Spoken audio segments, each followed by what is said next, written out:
보겠습니다. 신명기 8장입니다. 신명기 8장 1절로 10절에 있는 말씀, 구약성경 274면이 되겠습니다. 신명기 8장 1절로 10절에 있는 말씀 교독하겠습니다. 1절 제가 봅니다. 내가 오늘 명하는 모든 명령을 너희는 지켜 행하라. 그리하면 너희가 살고 번성하고 여호와께서 너희의 조상들에게 맹세하신 땅에 들어가서 그것을 차지하리라.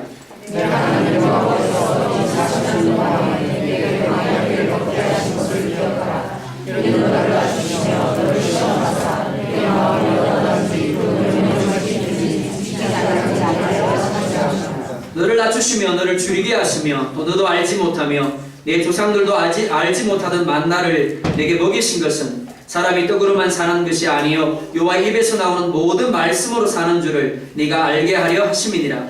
이 40년 동안에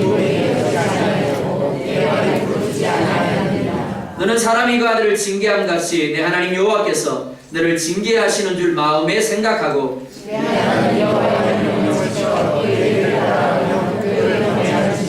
내 하나님 여호와께서 너를 아름다운 땅에 이르게 하시나니 그것은 골짜기든지 산지든지 시내와 분천과 샘이 흐르고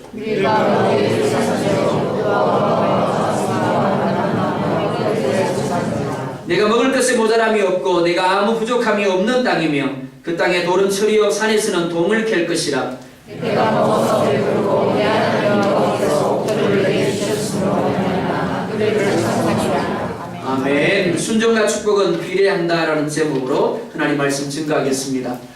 중국 시대 가장 태평성대를 누린 왕을 꼽으라고 한다면 순임금의 때라고 할 수가 있습니다. 중국의 순임금이 하루는 신하들을 다 불러 모았습니다. 그리고 신하들에게 큰 항아리를 하나씩 나누어 주면서 이렇게 명령을 했습니다. 이것을 왕궁 뒷뜰에 있는 우물 곁으로 가지고 가서 그곳에 있는 우물물을 두레박으로 길어서 항아리를 가득 채워오더라. 그런데 문제는 무엇이가 하면 신하들이 받은 항아리가 중간에 구멍이 난 항아리였다라는 겁니다. 그러다 보니까 대부분의 신하들은 구멍 난 항아리를 보면서 이런저런 핑계를 대고 불평을 하면서 그 자리를 떠나버렸습니다. 그런데 그 신하 중에 한 사람, 오직 우직하고 신실한 사람은 우물로 가서 임금이 명령한 대로 두레박을 통해서 물을 길어서 항아리에 물을 채우기 시작합니다. 그런데 아무리 채워도 물이 채워지지 않습니다. 그런데도 이 사람은 계속해서 두레박질을 합니다. 그가 그렇게 한 이유 아주 단순합니다. 임금님이 말씀을 하셨기 때문에 그 말씀을 어찌 순종하지 않겠는가 하는 겁니다. 그러다가 결국 바닥에 우물이 바닥을 드러내게 되었습니다. 그리고 바닥난 우물에는 큰 황금 덩어리 하나가 있었습니다. 깜짝 놀란 신하는 그 황금 덩어리를 꺼내어서 임금님에게 갖다 바칩니다. 그러자 순임금은 그것을 보면서 이렇게 말했다라고 합니다. 그것은 임금의 말에 순종하는 충신에게 주기 위해서 하늘이 내린 상급이다. 그렇기 때문에 그대가 가져도 된다. 예수님이 계신 가나 혼인잔치에서 포도주가 떨어졌습니다. 그러자 예수님의 어머니 마리아가 하인들에게 이렇게 말합니다. 그가 무슨 말을 하든지 그대로 하라. 예수님은 이렇게 말합니다. 우물에서 물을 길어와서 항아리에 채우라. 하인들은 그렇게 했습니다. 그러자 예수님이 또 말씀하십니다. 이제 그것을 떠서 손님들에게 갖다 주라. 그랬더니 조금 전까지도 물이었던 것이 최고급 포도주로 변화되었습니다. 순종이란 이런 겁니다. 순종은 때로는 손해가 되는 것처럼 보일 수 있습니다. 때로는 우둔하게 보일 수 있습니다. 그리고 비합리적인 것처럼 보일 수 있습니다. 하지만 순종은 결코 손해가 아닙니다. 신앙인에게서 순종, 하나님이 주시는 축복을 가져오게 하는 통로가 됨을 믿으시기 바랍니다. 노아는 전혀 홍수가 날 것 같지 않은 상황에서 120년 동안 방주를 만들라는 말이 안 되는 하나님의 명령에 순종합니다. 그 결과 어떻게 됩니까? 모두가 홍수로 심판을 받을 때 노아와 그의 가족들은 구원함을 받았더라 라고 말하고 있습니다. 백세 얻은 아들을 제물로 바치라는 명령을 받은 아브라함도 마찬가지입니다. 말도 안 되는 명령입니다. 그런데 3일 길을 걸어가서 모리아산에 올라가서 이삭을 결박하고 이삭을 향하여 칼을 내리칩니다. 그렇게 순종한 결과 그가 믿음의 조상이 됩니다. 그리고 성경은 그가 복의 근원이다 라고 말합니다. 우리가 잘 알고 있는 나만이라는 사람이 있습니다. 이 사람은 모든 것들을 얻었지만 나병에 걸렸습니다. 그런데 소문을 듣고 이스라엘을 찾아가서 엘리사의 말을 듣습니다. 그런데 엘리사가 하는 말이 무엇이가 하면 요단강에 가서 7번 씻으라라는 말입니다. 순간적으로 그는 욱합니다. 우리나라에도 더 좋은 강이 있는데, 더 좋은 물이 있는데 저 더러운 물에 7번 씻는다라고 몸이 낫겠느냐. 그런데 종이 만류합니다. 믿자 본전이지 않습니까? 정말 믿어서 순종한 게 아닙니다. 믿자 본전이다라는 생각으로 씻었습니다. 그랬더니 그가 나병이 나았다라고 말합니다. 단순히 나병이 나은 것이 아니라 그 피부가 어린 아이와 같이 되었더라라고 성경은 말하고 있습니다. 순종은 하나님의 뜻에 자신을 맡기고 따르는 것입니다. 프랑스의 사상가 파스칼은 말합니다. 진정한 그리스도인이 되는 길, 나의 모든 것, 즉 나의 몸과 마음과 나의 물질과 나의 시간과 나의 명예와 그리고 나의 영혼까지도 주님이 주장하시도록 맡기는 것이다. 하나님은 성경의 많은 부분에서 순종에 대하여 강조하고 또 강조하고 있습니다. 그런데 단지 순종만을 말씀하시는 것이 아니라 순종의 대가가, 즉 순종한 자가 받아 누릴 것이 무엇인가를 말씀합니다. 축복입니다. 그래서 애굽에서 430년간의 노예 생활을 했던 이스라엘 백성들을 곧바로 가나안 땅으로 이끌어 들이신 것이 아니라 가나안을 목전에 둔 상황에서 모세를 통하여 다시 한 번 더 정신교육을 시키고 있습니다. 모세를 통한 정신교육의 목적, 그들로 하여금 더욱 하나님을 의지하게 하기 위함입니다. 하나님을 의뢰하도록 하기 위함입니다. 무엇보다 하나님이 주신 말씀에 대하여 철저하게 순종하게 하심으로 가나안 땅에 하나님이 예비해 놓으신 적과 꿀을 그들로 하여금 누리게 하기 위함이었다라고 할 수 있습니다.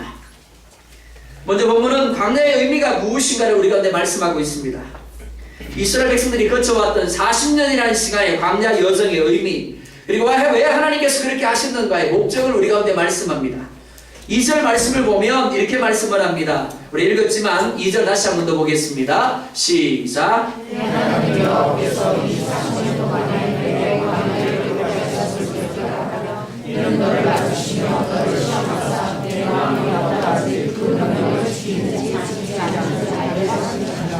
아멘. 이 말씀을 받고 있는 이들 출애굽 1세대가 아닙니다.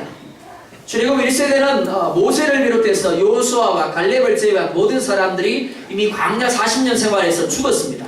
하나님의 말씀대로 되었습니다. 지금 모세 앞에 서 있는 이들 출애굽 2세대들입니다. 이들을 향하여 모세가 요구하는 것이 무엇이가 하면 그들의 부모와 함께 걸어왔던 40년의 여정을 잊지 말고 기억하라라는 겁니다. 하나님께서 모세 앞에 선 이스라엘 백성들을 향하여 그들 부모와 함께 걸어왔던 40년의 여정을 잊지 말고 기억하라고 하시는 이유가 무엇이겠습니까?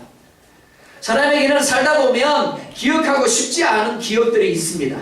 다른 기억들은 다 기억을 해도 그것만큼은 잊어버리고 싶은 기억들이 있습니다. 출애굽 2세대들에게 있어서 광야 40년 결코 축복된 기억들이 아닙니다. 기억하고 싶지 않은 시간들 이었을 수도 있습니다. 이들을 향해서 하나님께서 모세를 통하여 주시는 교훈이 무엇입니까? 첫째는 광야 40년의 훈련소를 기억하라는 겁니다. 둘째는 너희가 들어가게 될 약속의 땅의 축복을 생각하라는 겁니다. 그 첫 번째로 하나님은 이스라엘 백성들이 훈련병으로서 40년을 머물렀던 광야 훈련소를 기억하라라고 말씀하고 있습니다. 즉 그들이 광야에서 40년 동안 훈련받았던 것이 주는 의미가 무엇인가를 깨달아야 한다는 겁니다. 그것이 무엇입니까? 2절 하반절을 보면 이렇게 말합니다. 이는 너를 낮추시며 너를 시험하사 내 마음이 어떠한지 그 명령을 지키는지 지키지 않는지 알려 하심이라. 먼저 낮추기 위함이다 라고 말씀을 합니다. 남자분들 군대 갔다 오셨죠? 가기 싫은 곳이 참 군대입니다. 그런데 훈련소 딱 들어가면 제일 먼저 하는 작업이 있습니다. 그게 무엇이가 하면 민간인과 구별하는 겁니다. 민간인을 온전한 군인이 되게 하기 위해서 가장 먼저 쓰는 방법이 무엇인가 하면 낮추는 겁니다. 민간인과 군인의 가장 큰 차이 무엇이라고 생각하십니까? 민간인은 아무리 못난다라고 해도 자기 주장을 가지고 있습니다. 자기 잘난 맛에 사는 존재입니다. 하지만 군인은 아무리 잘나도 군인입니다. 그러니까 군복 입혀놓으면 똑같습니다. 아무리 잘났다라고 해도 명령에 죽고 사는 존재, 그게 군인입니다. 하지만 한 사람의 민간인이 철저하게 명령에 죽고 사는 존재가 된다는 것, 다시 말해서 낮아진다는 것, 결코 쉬운 일이 아닙니다. 철저하게 낮아지고 명령을 기쁘게 받기까지는 군대란 어떤 곳이다 라는 것에 대한 적응의 시간들이 필요합니다. 그리고 그러한 적응을 위해서 끊임없는 훈련의 과정에 투입되게 됩니다. 이것은 영적 부분에서도 마찬가지입니다. 이스라엘 백성들이 광야에서 경험했던 수많은 고난과 시련들은 이스라엘 백성들로 하여금 철저하게 낮추시게 하기 위한 하나님의 훈련의 과정이었습니다. 낮아지게 하심으로 철저하게 명령에 죽고 사는 존재로 만들기 위함이었습니다. 하나님의 사람에게 필요한 것이 무엇일까요? 내가 생각하기에 혹은 과학적으로 볼 때 혹은 다수의 의견이 중요한 것이 아닙니다. 정말 중요한 것이 무엇이가면 하나님께서 어떻게 생각하시는데요? 하나님의 뜻은 무엇인데요? 하나님이 내게 어떻게 말씀하시는데요? 그게 중요한 겁니다. 하나님은 교만한 자를 결코 기뻐하지 않습니다. 잠언 15장과 16장을 보면 하나님은 교만한 자의 집을 허신다 라고 말합니다. 그리고 교만한 자를 미워하신다 라고 말씀을 합니다. 그 이유가 무엇입니까? 하나님의 뜻보다 자신의 뜻을 고집하기 때문에 그렇습니다. 하나님의 영광보다 자신의 영광을 생각하기 때문입니다. 그렇기 때문에 이러한 사람은 결단코 하나님과 함께 할 수 없는 겁니다. 하나님은 겸손한 자에게는 은혜를 베푸시지만 교만한 자에게는 그 앞에서 물리치시는 분이십니다. 그래서 이스라엘 백성들을 향하여 2절에서 광야의 여정을 기억하라 라고 말씀하고 있는 겁니다. 무슨 말인가 하면 너희도 광야의 훈련소에서 낮아짐의 훈련을 받지 않았더라면 너희의 부모처럼 너희의 조상들처럼 어떻게 해요? 광야에서 죽을 수밖에 없는 그런 존재들이었다라는 겁니다. 낮아짐의 훈련을 받았기 때문에 오늘 너희가 여기에 존재하고 있다라는 겁니다. 사랑하는 성도 여러분, 하나님께서는 결코 우리의 교만을 그대로 보아 넘기시지 않습니다. 하나님은 우리를 위하여 예비하신 축복을 우리 가운데 온전히 누리게 하기를 원하십니다. 그렇게 하기 위해서 연단이라는 풀무불 속에 우리를 집어넣습니다. 광야라는 훈련 속으로 우리를 몰아넣습니다. 그리고 우리를 낮추십니다. 오늘 우리가 바로 이런 연단의 과정에 있을 수도 있습니다. 따라서 우리 앞에 시련이 있다면 우리는 이 시련의 의미를 온전히 깨닫게 해달라고 하나님 앞에 기도할 수 있어야 합니다. 또한 겸손함으로 주의 은혜를 구할 수 있어야 합니다. 또한 광야 훈련소의 목적이 무엇인가를 말씀합니다. 이렇게 말합니다. 너를 시험하사 내 마음이 어떠한지 그 명령을 지키는지 지키지 않는지 알려 하심이라. 시험한다라고 말합니다. 여기 시험한다라는 것은 악의적인 목적이 아닌 선한 목적 하에 이루어지는 테스트입니다. 하나님이 이스라엘 백성들에게 예비하신 그 축복을 누리게 하기 위해서, 하나님의 은혜를 누리게 하기 위해서 어떻게 하신다고요? 시험 치신대요. 누가 누릴 수 있다고요? 그 시험에 합격한 사람이 누릴 수 있는 겁니다. 하나님이 시험을 통하여 보시고자 하는 것이 무엇입니까? 역경 가운데 나타내는 반응입니다.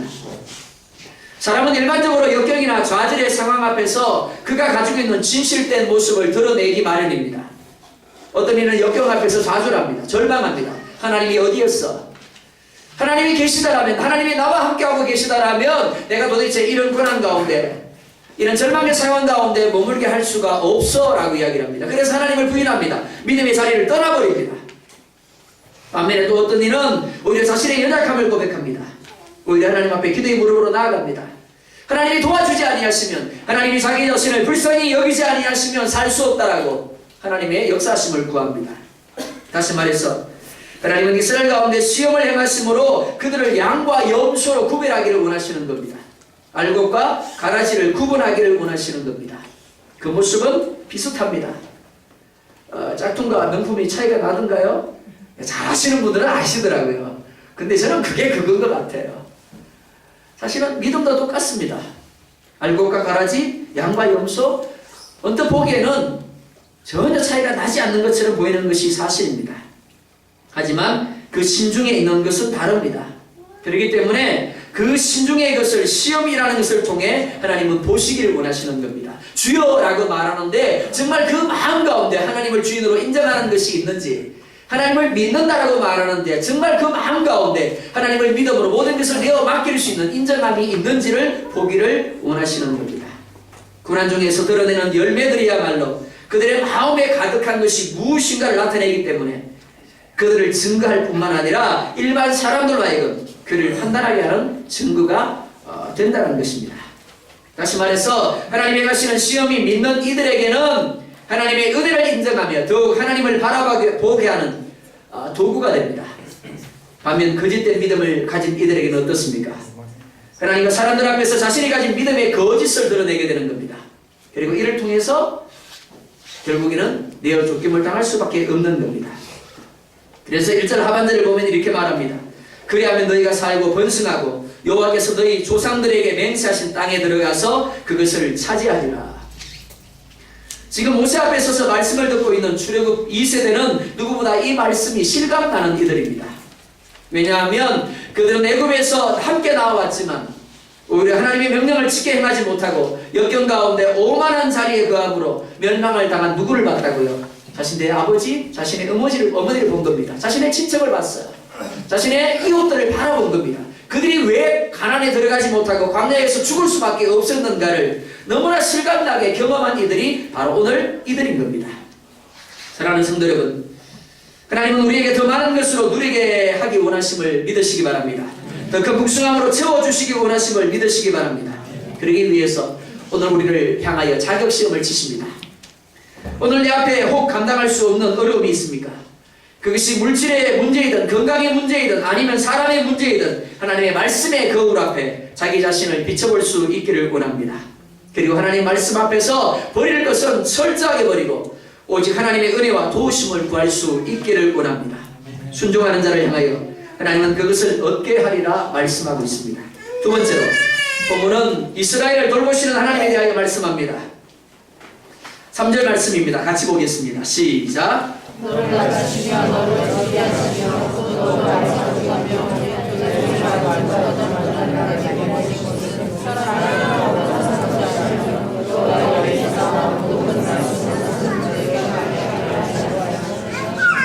아멘.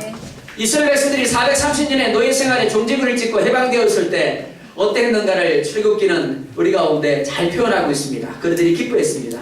그들이 즐거워했습니다. 그들이 춤췄다라고 말하고 있습니다. 그야말로 고생 끝 행복 시작이라고 생각을 했습니다. 그래서 온갖 폐물을 은근 폐물을 챙겨들고 기쁨으로 가나안을 향하여 출발하였습니다. 그런데 막상 행복을 떠나고 보니 그들이 생각한 것처럼 고생 끝 행복 시작이 아니었습니다. 분명 노예 생활에서 벗어난 것은 사실인데 현실적인 문제들이 자신들의 앞을 가로막아 서고 있습니다. 먹는 것, 마시는 것, 입는 것이 문제였습니다. 그래서 출애굽기를 통해서 볼 수 있는 것처럼 그들은 찬송하던 입술로 하나님을 원망합니다. 그리고 불평합니다. 마땅히 가나안을 사모하며 말씀에 순종해야 했음에도 불구하고 애굽을 그리워합니다. 불순종하며 거역하였다라고 말하고 있습니다. 이는 저와 여러분들의 삶에서도 마찬가지로 드러나는 모습들입니다. 출애굽한 이스라엘 백성들처럼 예수님을 믿음으로 구원을 얻었습니다. 하지만 영적인 구원을 얻었다라고 육신적인 문제까지 저절로 구원을 누리는 것, 그것이 아니라는 것이 문제입니다. 예배하면 배 안 고프시죠? 그죠? 예, 말씀이 있다 보면 삶의 문제가 하나도 안 생기죠? 아멘 좀 하십시오. 저는 우리의 기대 사항들입니다. 특히 목회를 하는 목사의 기대 사항입니다. 뭔가 안 될 때는 흔히 하는 말이 그렇습니다. 목사님 요즘 저를 위해 기도 안 하시죠? 네, 참 힘듭니다. 그런 말 들을 때마다 답답합니다. 저도 소망합니다. 그런데 삶 가운데 배고플 것이 없고 목마를 것이 없고 부족할 것이 없었으면 좋겠습니다. 제가 기도하는 대로 여러분들의 삶 가운데 가정과 사업장과 직장 가운데 정말 하나님의 은혜로만 하나님의 축복으로만 충만해졌으면 좋겠습니다. 그죠? 아멘 하신 분들만요. 근데 그렇게 안 되더라고요. 분명히 출애굽했는데 구원함을 받았는데 그러면 하나님이 나와 함께 하시는 겁니다. 하나님 나의 삶을 이끌어 가시는 겁니다. 그러면 잘 돼야 맞잖아요. 그죠? 예, 내 아들 딸들이 학교 가서 공부를 하는데 늘구동상장 받아와야 되는 거예요. 1등 해야 맞는 겁니다. 내 아들 딸들이 좋은 직장에 다른 사람보다 앞서서 잘 취업을 해야 맞는 거고요. 인정받아 승진 승급해야 되는 게 맞아요. 그죠? 내가 사업을 하는데 하나님이 그 가운데 역사하셔서 정말 다른 사람보다 몇 값줄로 잘 되는 친구들이 나타나야 맞는 겁니다. 아니에요? 저만 그렇게 알고 있는 겁니까? 사실은 맞아요. 그렇게 되는 것이 맞습니다. 하나님이 분명히 그렇게 하시겠다라고 말씀하고 있습니다. 그런데 문제가 뭐예요? 때로는 이라는 게 문제가 되는 겁니다. 때로는 하나님이 그렇게 역사하시지만 때로는 하나님이 더 성숙의 자리에, 더 성장의 자리에, 더 하나님을 의뢰하고 더 하나님을 인정하는 자리로 우리를 나아가게 하기 위해서 어떤 자리로요? 광야의 자리로요. 홍해 앞으로 우리를 이끌어 가실 때가 있더라라는 겁니다. 현실적인 먹는 것, 마시는 것, 입는 것이 우리의 영적인 문제를 뒤흔들어 놓을 때가 있더라라는 거죠. 하나님을 잘 믿는데도 불구하고, 내가 예배 생활 잘하는데도 불구하고, 내 삶 가운데 먹는 것, 마시는 것, 입는 것 때문에 염려하고 근심하고 힘들어할 때가 있더라라는 겁니다. 이에 대하여 본문 3절 하반절이 이렇게 말합니다. 사람이 떡으로만 사는 것이 아니요 여호와의 입에서 나오는 모든 말씀으로 사는 줄을 네가 알게 하려 하심이니라. 왜 그렇다고요?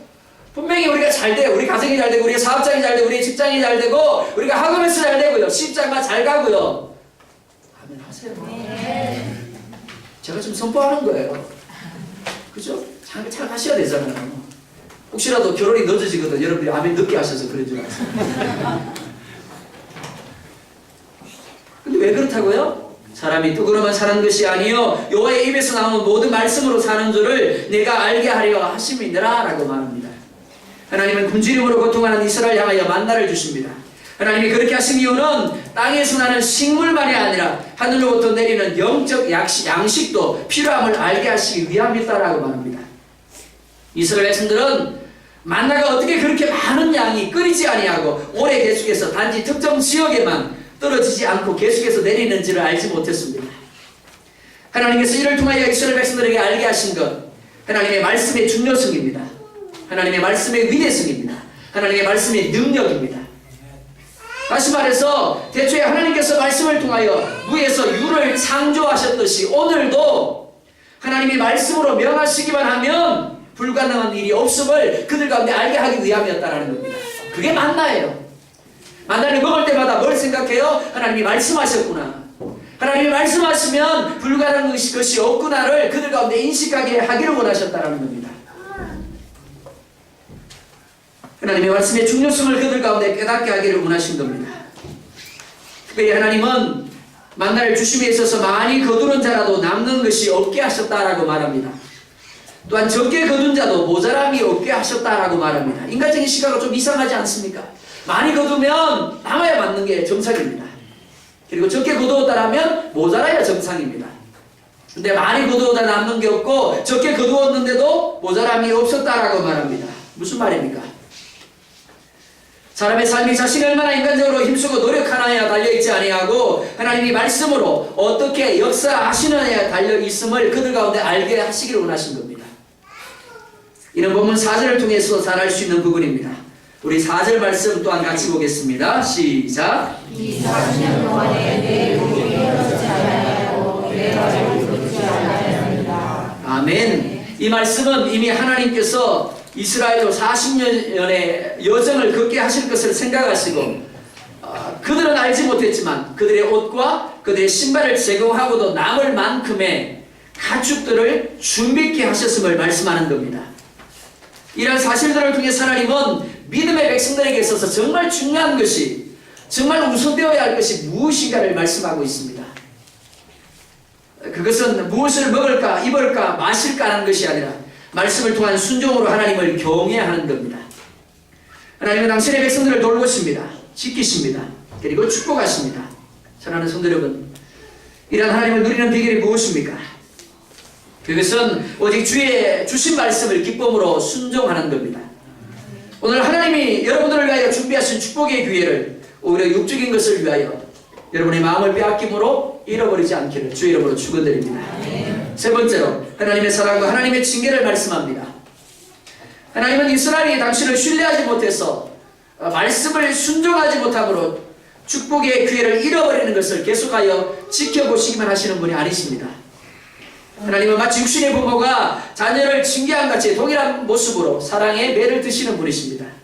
그래서 5절에 이렇게 말합니다. 5절 말씀 또한 같이 봅니다. 시작. 너는 사람이 그 아들을 징계한 같이 내 하나님 여호와께서 너를 징계하신 줄 마음에 생각하고.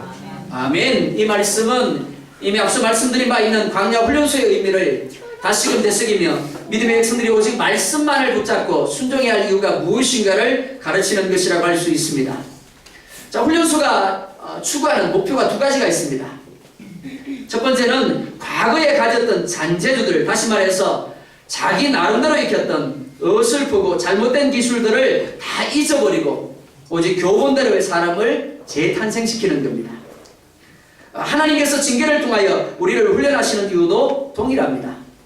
과거에 가졌던 습관이나 사고방식을 버리고 철저하게 하나님의 사람의 생각과 습관을 가지게 하기 위한 것입니다. 언제가 제가 이런 이야기를 했던 것으로 기억이 납니다. 신학을 하면서 기독음대를 했습니다.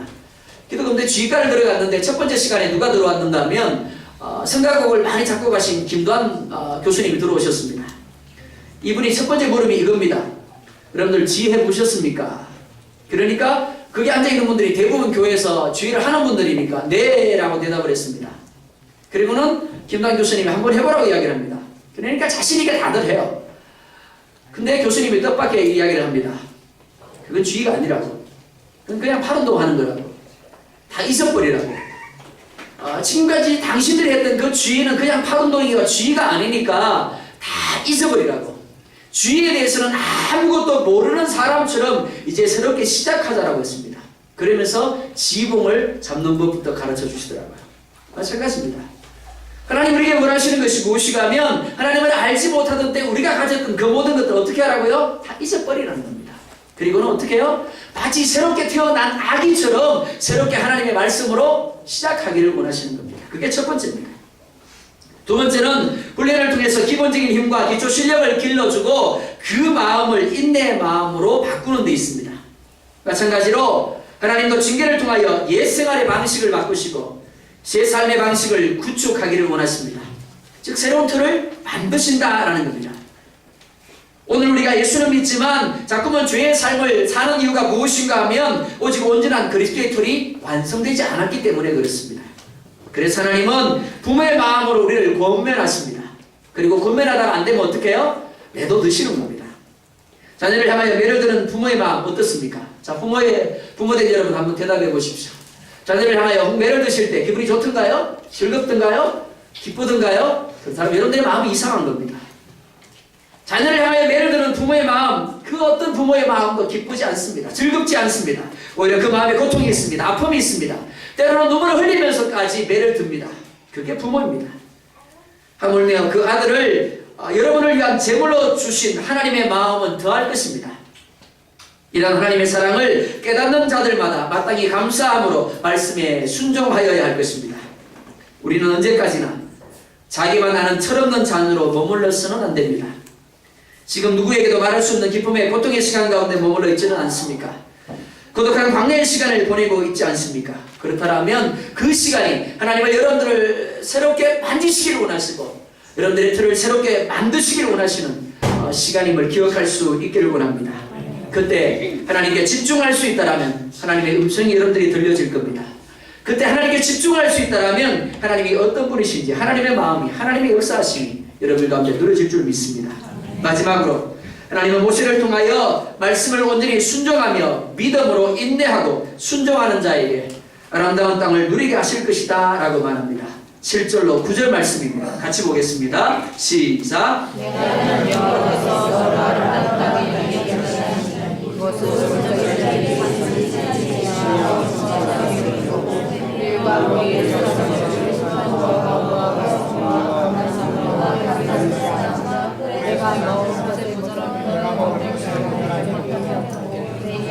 부족함이 없는 땅이며 그 땅에 노른 철이여 산에서는 동을 캘 것이며 아멘. 약 200명 정도가 있는 것 같습니다. 9절 상반절을 보면 이렇게 말합니다. 내가 먹을 것에 모자람이 없고 내게 아무 부족함이 없는 땅이며 이스라엘이 들어가게 될 가나안의 아름다움이 그리고 풍성함이 어느 정도인가를 말씀하고 있는 부분입니다. 사랑하는 성도 여러분, 여러분이 읽었던 7절로 9절 말씀이 의미하는 바가 무엇입니까? 이 말씀은 단지 가나안, 육적인 가나안을 말씀하고 있지 않습니다. 장차 믿음의 백성들이 들어가 누리게 될 참 본향, 저 천국의 아름다움을 말씀하고 있는 것입니다. 말씀을 순종하는 자에게 하나님은 현재적인 삶의 가난과 같은 삶을 누리게 하십니다. 뿐만이 아닙니다. 더불어 영적인 천국을 누리게 하실 것을 7절로 9절의 말씀을 통하여 이야기하고 있는 겁니다. 바라기는 어떤 상황과 환경에서도 말씀을 귀히 여길 수 있기를 원합니다. 두렵고 떨림으로 말씀에 순종할 수 있기를 원합니다. 인내할 수 있기를 원합니다. 그런 삶을 사는 이들에게 하나님은 축복의 하나님으로 체험되는 역사가 있을 줄 믿습니다. 한 번이라도 여러분의 삶에 있어서 단 한 번이라도 하나님의 말씀을 말씀 그대로 한번 순종해 보시기 바랍니다. 그래서 과연 하나님이 여러분의 삶 가운데 어떻게 역사하시는지, 하나님의 말씀이 참인지 아닌지를 여러분이 한번 시험해 볼 수 있기를, 도전해 볼 수 있기를 주의 이름으로 축원드립니다. 남편이 선지자입니다. 그런데 그 남편이 죽고 홀로 된 여인이 있었습니다. 그녀는 빚더미 위에 올라앉아 있습니다. 그래서 두 아들까지 종으로 빼앗길 상황에 이르게 되었습니다. 그러자 여인은 엘리사에게 나아가서 자신의 사정을 호소합니다. 그러자 엘리사가 이렇게 말합니다. 내 집에 있는 것이 무엇이냐? 여인에게 남은 것 기름 조금밖에 없었습니다. 그러자 엘리사는 이렇게 말합니다. 이웃에게 가서 빈 그릇을 많이 빌려서 오너라. 영문을 알 수 없었지만 여인은 순종합니다. 그 다음에 엘리사는 필요한 그릇에 남은 기름을 부어라고 이야기를 합니다. 기름은 여인이 빌려온 그릇이 다 차기까지 떨어지지 아니했다라고 성경은 말하고 있습니다. 여인은 기적을 체험했습니다. 뭐 했더니요? 순종했더니. 하지만 자신이 빌려온 그릇만큼의 기적을 체험하였을 뿐입니다. 만약에 여인이 더 많은 그릇을 빌려왔다라고 한다면 그는 더 많은 기적의 주인공이 될 수 있었을 겁니다. 마찬가지입니다. 주님의 축복은 내가 가진 순종의 그릇만큼 주어집니다. 하나님의 기적을 누리기 원하십니까? 하나님의 일하심, 하나님의 역사를 여러분들의 삶 가운데 넘치도록 누리기를 원하십니까? 그렇다면 여러분들이 원하는 기적만큼이나 여러분들이 원하는 축복만큼이나 그 비례의 순종을 만드시기 바랍니다. 여러분이 취하는 순종의 액션만큼 하나님이 축복의 리액션을 취하실 것입니다. 바라기는 더 많은 순종의 액션을 통하여 하나님의 리액션을 이끌어내는 그리고 경험하는 여러분이 될 수 있기를 주의 이름으로 축원드립니다. 기도하겠습니다. 우리 1분만